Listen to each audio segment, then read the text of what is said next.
Muy buenos días a todos. Hoy voy a presentarles un tema fascinante y de gran relevancia clínica en el campo de la nutrición y la diabetes.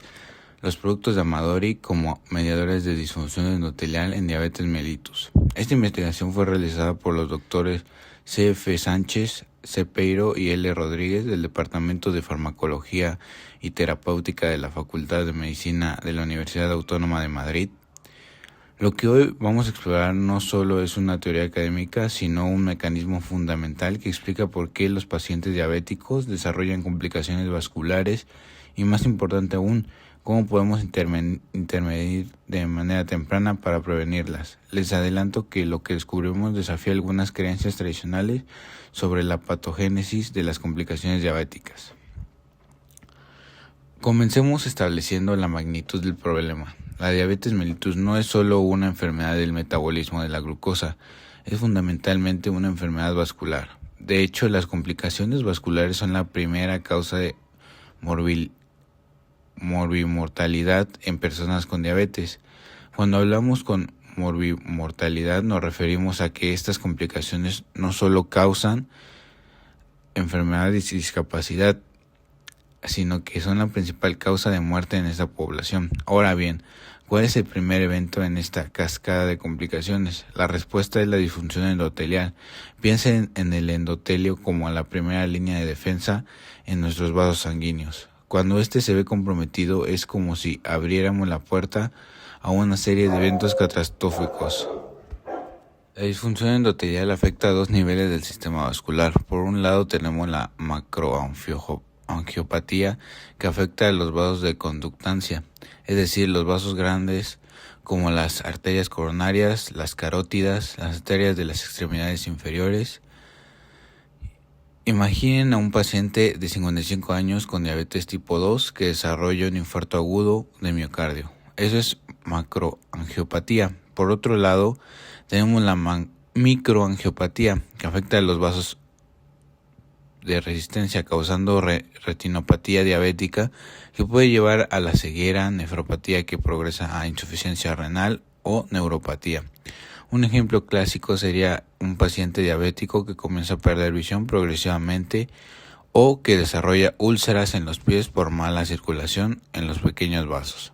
Lo crucial aquí es entender que todo esto está asociado a dos factores principales: la hiperglucemia sostenida, es decir, niveles elevados de glucosa mantenidos en el tiempo, y el incremento del estrés oxidante. Estos dos factores actúan como en conjunto como los arquitectos del daño vascular. Antes de profundizar en cómo se daña el endotelio, necesitamos entender qué es y por qué es tan importante. El endotelio vascular no es simplemente un recubrimiento inerte de los vasos sanguíneos, es un órgano dinámico, activo y extraordinariamente importante. Déjenme darles algunos datos que les ayudarán a dimensionar su importancia. Desde el punto de vista cuantitativo, el endotelio de una persona adulta de 70 kilogramos equivale a la masa de 5 corazones. Imaginen eso, 5 corazones dentro de su cuerpo, y si pudiéramos extenderlo completamente, cubriría una superficie equivalente a 6 campos de tenis. Estamos hablando de aproximadamente 600 metros cuadrados de tejido activo, pero más allá de estos números impresionantes, lo realmente fascinante son sus funciones cualitativas. El endotelio actúa como un auténtico órgano de regulación autocrina, paracrina y endocrina. ¿Qué significa esto? Que tiene la capacidad de regular su propia función, la función de las células vecinas y de secretar sustancias que actúan a distancia como verdaderas hormonas. El endotelio está estratégicamente posicionado entre la sangre circulante y la pared vascular, lo que le permite actuar como un sensor exquisitamente sensible. Detecta cambios mecánicos como las variaciones en la presión arterial o el flujo sanguíneo, cambios humorales como las concentraciones de hormonas en sangre y cambios químicos como las variaciones en el pH o en la concentración de oxígeno. Y no solo detecta estos cambios, sino que responde a ellos produciendo sustancias biológicamente activas. Por ejemplo, cuando hacemos ejercicio y aumenta el flujo sanguíneo, el endotelio detecta este cambio mecánico y responde liberando óxido nítrico, que dilata los vasos para acomodar ese aumento de flujo En una respuesta elegante y perfectamente ajustada, el endotelio es literalmente el guardián de la homeostasis cardiovascular. Disfunción endotelial en diabetes. Ahora que entendemos la importancia del endotelio, hablemos de qué sucede cuando se ve comprometido en la diabetes. La historia de esta línea de investigación es interesante en sí misma. Fue en 1983 cuando Fortes y colaboradores publicaron el primer trabajo que destacó la existencia de alteraciones en las respuestas vasodilatadoras dependientes del endotelio en vasos procedentes de animales diabéticos. Desde entonces, literalmente miles de estudios han confirmado estos hallazgos iniciales. ¿Qué encontramos específicamente? Una reducción marcada de las respuestas vasodilatadoras dependientes del endotelio cuando exponemos los vasos a diferentes sustancias. Por ejemplo, la acetilcolina, que normalmente debería causar una relajación del vaso sanguíneo, pierde gran parte de su efectividad. Lo mismo ocurre con la histamina, la bradicinina, el ADP y la trombina. Estas son sustancias que actúan sobre receptores en el endotelio y normalmente desencadenarían una cascada de eventos que culminan en la vasodilatación. Déjenme darles un ejemplo práctico de cómo esto se traduce clínicamente. Imaginen a un paciente diabético de 60 años que llega a urgencias con dolor torácico. Cuando evaluamos la función de sus arterias coronarias, encontramos que no responden adecuadamente a los estímulos vasodilatadores naturales. Esto significa que su corazón tiene menos capacidad para aumentar el flujo sanguíneo cuando lo necesita, por ejemplo durante el estrés o el ejercicio. Esta es la manifestación clínica directa de la disfunción endotelial. Y esto no se limita a un solo tipo de vaso o a un solo lecho vascular. Se ha confirmado en vasos de resistencia y conductancia, en el lecho mesentérico que irriga los intestinos, en la microcirculación coronaria del corazón, en los vasos renales y en la circulación cerebral. Es un fenómeno generalizado que afecta a todo árbol vascular. Además, esto no es solo teoría de laboratorio, se ha observado en diferentes modelos animales de diabetes, ratas con diabetes inducida por aloxano o estreptozotocina, ratas biobreeding que desarrollan diabetes espontánea y crucialmente en pacientes diabéticos reales. Los primeros estudios en humanos realizados a finales de los años 80 y principios de los 90 utilizaron técnicas como la pletismografía por oclusión venosa y nos permite medir el flujo arterial en el antebrazo y ver cómo responde a diferentes medicamentos vasoactivos. Todos estos estudios han confirmado de manera consistente la disfunción endotelial es real, es medible y es clínicamente relevante. Bien, ahora llegamos a una parte crucial. ¿Cómo la hiperglucemia produce este daño endotelial? Aquí es donde la bioquímica se vuelve fascinante. La hiperglucemia no es directamente tóxica de una manera simple. Más bien activa múltiples vías metabólicas que en conjunto producen daño vascular. Comencemos con la vía sorbitol, también conocida como la vía de los polioles. En condiciones normales, la mayor parte de la glucosa se metaboliza a través de la glucólisis para cuando los niveles de glucosa son muy elevados. Una porción de esta glucosa toma una vía alternativa. La enzima 2 reductasa reduce la glucosa a sorbitol usando NADPH como cofactor. Luego el sorbitol se oxida a fructoasa para la enzima sorbitol deshidrogenasa. ¿Cuál es el problema? Cuando este proceso tiene varias consecuencias negativas, primero consume NADPH, que es un cofactor esencial para los sistemas de defensa antioxidante de la célula. Es como si estuviéramos gastando nuestras reservas de escudos protectores justo cuando más los necesitamos. Además, el NADPH también es necesario para que la óxido nítrico sintasa produzca óxido nítrico, nuestro vasodilatador endógeno más importante. Entonces, al consumir NADPH estamos simultáneamente debilitando nuestras defensas y reduciendo la producción de óxido nítrico. Déjenme darles un ejemplo. Imaginen a una paciente de 45 años con diabetes tipo 1 mal controlada, con niveles de glucosa que oscilan entre 250 y 350 miligramos sobre decilitro. En sus células endoteliales, la vía sorbitol estará trabajando a toda máquina, consumiendo NADPH. Como resultado, su capacidad de producir óxido nítrico está disminuida y su capacidad de defenderse contra el estrés oxidante también. Es doble golpe metabólico. Ahora hablemos de la activación de la proteincinasa C o PKC. Esta es una familia de enzimas de señalización celular extremadamente importantes en la diabetes. La hiperglucemia conduce a un aumento en la producción de diacilglicerol, que es el activador natural de PKC. Cuando PKC se activa de manera sostenida y excesiva, produce una cascada de efectos deletéreos. Altera la permeabilidad vascular, aumenta la producción de factores de crecimiento que promueven el engrosamiento de la pared vascular y modifica la producción de sustancias vasoactivas. Lo interesante aquí es que no todas las isoformas de PKC son iguales. Existen diferentes variantes de esta enzima y algunas parecen ser más importantes en el daño vascular que otras. En el mismo músculo liso vascular se activa preferentemente la isoforma beta, mientras que en células endoteliales parece ser más relevante la isoforma alfa. Este conocimiento ha llevado al desarrollo de inhibidores selectivos que podrían teóricamente bloquear el daño vascular sin afectar otras funciones importantes de la PKC. El tercer mecanismo es la activación de la polimerasa poli, ADP ribosa o PARP. Esta enzima nuclear que se activa en respuesta a daño en el ADN cuando los radicales libres dañan nuestro material genético, la PARP entra en acción para reparar ese daño. Pero aquí está el problema. Para hacer su trabajo, la PARP consume grandes cantidades de NAD oxidado y cuando se agota, también se agota el ATP, que es la moneda energética de la célula. El resultado es una célula con su metabolismo energético comprometido, menos capaz de realizar sus funciones normales.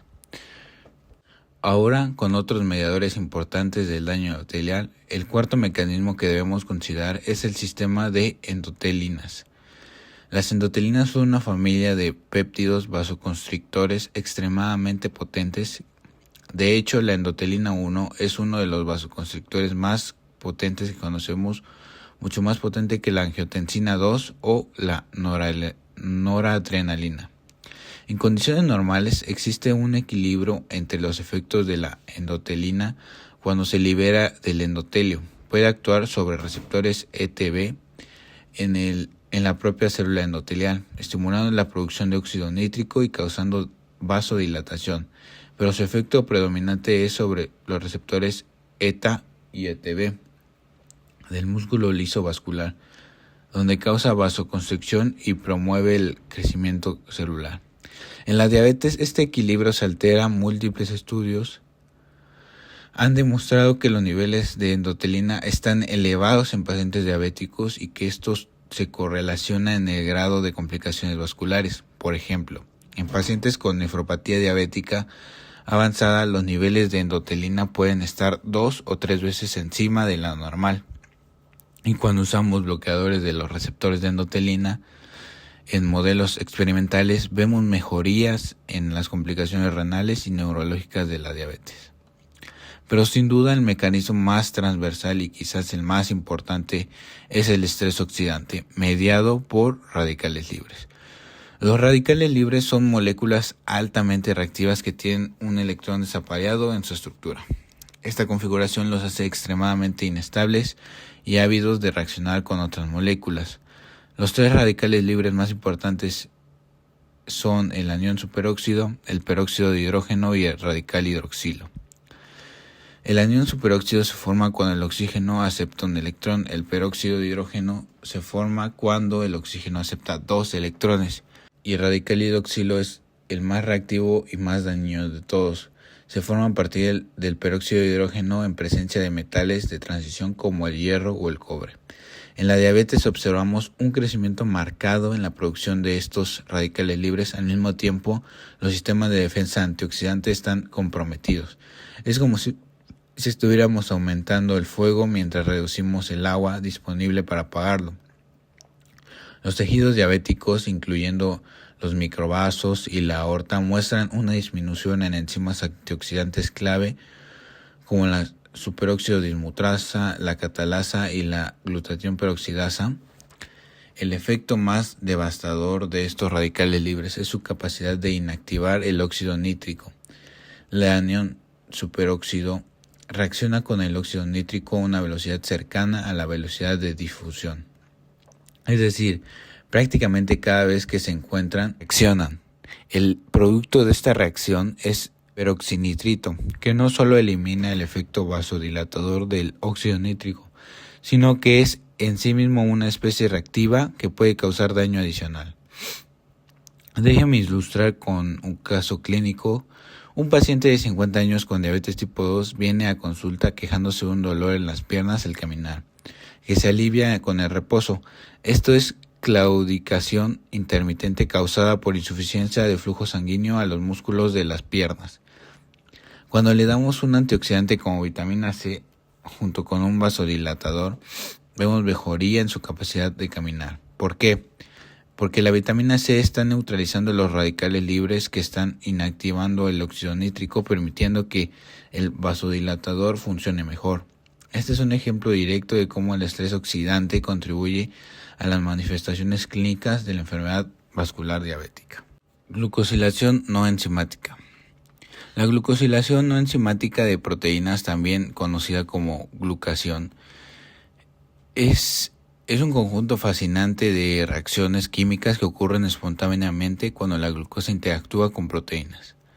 El proceso completo se conoce como las reacciones de Maillard, el mismo proceso químico que da el color dorado a la corteza del pan cuando lo tostamos, o el color café al filete cuando lo asamos. Pero en nuestro cuerpo, estas mismas reacciones tienen consecuencias patológicas. Permítame explicar la consecuencia temporal de estos eventos, porque es crucial para entender nuestra hipótesis principal. Todo comienza cuando una molécula de glucosa se condensa con un grupo amino libre de una proteína. Esto puede ocurrir en cualquier proteína que tenga aminoácidos o grupos aminos libres, especialmente la lisina.